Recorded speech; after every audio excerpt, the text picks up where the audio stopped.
Today, I want to talk about how Citadel is desperately trying to cover up and hide their failure, begging the Fed not to look their way and to look elsewhere instead, and how the SEC may be trying to prevent too much damage to the shorts during the squeeze. So stay tuned and let's make some money. And now I'll dive straight in with the key information. So, you may have seen that recently the Fed's Barkin said that he worries about hidden leverage outside of the banking sector. We know these hedge funds have significantly less regulation around leveraged bets than banks do, and it's worrying the Fed. The Fed have said actually on multiple occasions that these heavily over-leveraged hedge funds are creating a systemic risk that could implode during a period of market volatility. But Ken Griffin, the founder of Citadel, has warned regulators they should instead focus their attention on banks rather than his industry if they want to reduce risks in the financial system. Ken Griffin is saying, guys, don't look at me, don't look at hedge funds, don't look at how heavily over-leveraged we are. The real problem is with these heavily regulated banks. It's a simple tactic of diversion, saying, guys, don't look at me and my smoking barrel of crime. Look at this crime over here instead. It's much more important and much more severe, when truly he's hiding the real significant crime. He's simply trying to cover up and keep under wraps just how much of a bad position he's truly in, because he knows he has paid off the SEC, but the Fed are truly the ones that can close him down. This article actually brilliantly explains how Ken Griffin is trying to divert the attention of the Fed, and it's titled Taming the Treasury Basis Trade. So it says if you haven't seen Ken Griffin's latest interview, the TLDR is that Citadel's founder really doesn't like the SEC's proposal for tackling the Treasury basis trade, suggesting that tackling his heavily over-leveraged and risky basis trade would crowd out funding for corporate America, raising the cost of capital to build new factories or hire new employees. So he's saying, guys, don't look at my smoking barrel of crime, because if you do, it makes things more expensive for America. Instead, just allow me to commit my crimes, allow me to take my reckless risks, and hopefully everything will be okay. This article has said, however, the value of saving the US government a few theoretical basis points needs to be stacked up against the very real dangers that a huge Treasury basis trade entails. Saying admittedly, it's the kind of risk that has so far mainly manifested itself into a once-in-a-century pandemic, but is a potentially cataclysmic one given the role of treasuries in the financial system. And this basis trade currently has more than $1 trillion of notional short exposure to Treasury futures for hedge funds. And they've even said in this article, we're just spitballing here, but what if some big investors that are heavily over-leveraged through futures get creamed by a violent sell-off? Their collateral, i.e. mostly cash US Treasuries, would get liquidated. Saying word for word, if there's a violent sell-off, these hedge funds would get liquidated. Adding that could send yields even higher, triggering more margin calls, forcing hedge funds to ditch their own treasury longs and risk a 2022 UK gilt market style feedback loop that cascades through global markets. They've even added saying Ken Griffin seems awfully confident that Citadel would still be able to hodl their treasury basis trade, given the hedge fund's uncompromising approach to their prime brokers and risk management. That is plausible, but a lot of players would probably be shaken out of the trade pretty quickly. And even saying that Ken Griffin's suggestion to stress test the banks is pretty weak, saying banks are already routinely stress tested and don't have significant leverage. It's just a simple diversion tactic. I also wanted to recap the trades we've had over the last few weeks in the Millionaire Mindset trading group. I've tried to make the text as big as possible so you can see the gains we've made every single day. You can also go back to the charts and verify for yourselves each of the gains or each of the movements that we capitalized on each of these days. Yesterday we had an 85% gain on an S&P 500 options trade.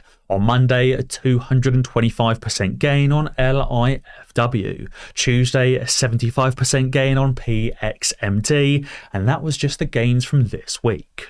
Last week we had some Nvidia options trades giving us 57% and 30%, and the week before that we had 98% on INVO, among other gains as well. As crazy as it sounds, we actually haven't had a single losing day so far. I'm sure it won't stay like that forever, but my aim is to keep significantly more profitable days than we have losing days, and also to cap those losses to just 5 or 10% and to continually let our runners run. So if you want to be making gains like 225%, 85%, 95% and more in a single day, be sure to join the Millionaire Mindset Trading Group linked in the description below. We also know of somebody else that recently tried diversion tactics to try and sway the regulators away from their business. As Wendell Roy tweeted, he said this diversion tactic didn't work out so well for Doug Seifu, despite all the footsie he tried to play.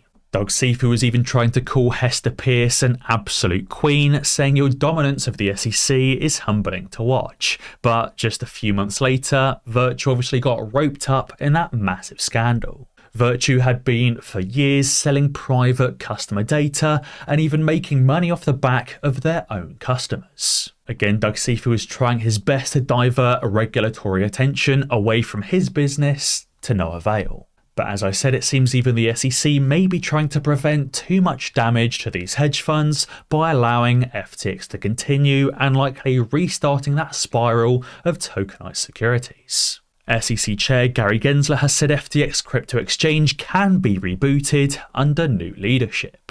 But as Hang Loose added, he said, for what reason would the SEC care about a specific business, especially when other exchanges out there offer the exact same service? Aren't the SEC supposed to be simply regulating the markets, not encouraging fraudulent businesses like FTX to restart? He said, are they secretly running businesses behind the scenes? But my thoughts, are they secretly trying to restart those tokenized securities? Because not only are they trying to restart FTX, they've also created a new default liquidity incentive program, and it's in effect as early as November 17th, 2023, next week. As you can see here, this default auction liquidity provider program may become effective after November 17th, 2023. Not 2024, not 2025, not 2026, literally next week. And these auctions are to be used in the event that a clearing member of the clearing houses is in default. aka the SEC are desperately trying to prepare for clearing houses defaulting, creating a new rule and putting it into practice in just 7 days. And they're even going to select 3 DAPLs to receive a monthly monetary incentive in support of providing liquidity in futures contracts. So the SEC is literally going to give money to these clearinghouses to provide liquidity. That to me sounds like the SEC is pretty much trying to bail out these hedge funds or bail out these shorts. But obviously we know the shorts are still scared, we know they're still in trouble, and that's why Investor Place every single day continues to post FUD articles. Their newest one gives you 3 reasons as to why investors should abandon all hope for AMC stock. And these reasons are absolutely rubbish. They suggest 3 new reasons as to why you should sell AMC is because of a high debt burden, which has been around for years. They also say that competition has eaten away at AMC's growth, which is rubbish because half of the industry has gone bankrupt over the last couple of years, reducing competition. And they also talk about a weak growth outlook, which again is rubbish as AMC has improved profitability, cash flow and revenues every single quarter and will continue to do so. Investor Place and these shorts are getting more and more and more desperate, which is actually something I've noticed very much so in the comment section of my videos. The amount of FUD comments on my videos seems to have increased tenfold. They've been saying shorts are off the hook and don't have to cover, which we know is rubbish because they will be forced to cover during a market crash. They've been saying synthetics don't exist, which we also know is rubbish as there's proof of them existing. They're also saying the squeeze is over, which they've been trying desperately to tell us for the last 3 years. And then finally, they've also been telling us that Adam Aaron or the reverse split stole the squeeze, which again we know is rubbish because Adam Aaron has just continued to improve AMC and ensure that it stays listed. For me, the more people that tell me what to do with my own money tells me we're on the right track. And also, if the squeeze really was dead, why do they come back every single day, every single video to leave the exact same comments? If it was dead, they just simply wouldn't bother and they'd find something else to do. We know the real reason is because these shills are paid to spread FUD. They're paid daily rates, they're paid per post, and they're paid incentives and bonuses for certain amounts of replies and posts that they create. The reason why they come back every single video to spread more and more FUD and leave more and more shill comments is because they're being paid to do so.